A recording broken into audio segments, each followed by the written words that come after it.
Eto nga pala sa mga gustong maging ganito yung kanilang screen sa sasakyan nila Oh, ayos na ayos, 'di ba? Ginagamit ko tong tablet na to pambahay. So, naisip kong ilagay dito sa sasakyan para YouTube tayo, 'di ba? Tapos magagamit mo pa 'yan, split screen. Pwede kang mag-Waze. Ayos na ayos, 'di ba? So, bali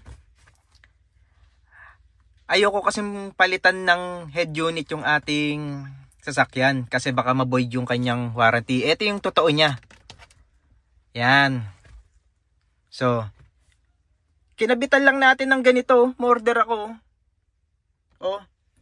Shopee. Ayan kinabit ko lang. Para tong tablet natin ikakabit lang natin na ganyan ayos, 'di ba?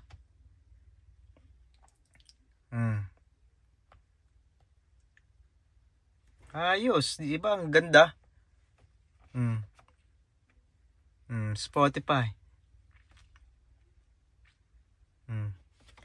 Kasi yung dati natin yung original na head unit ng ating sasakyan, hindi ka pwedeng manood dito.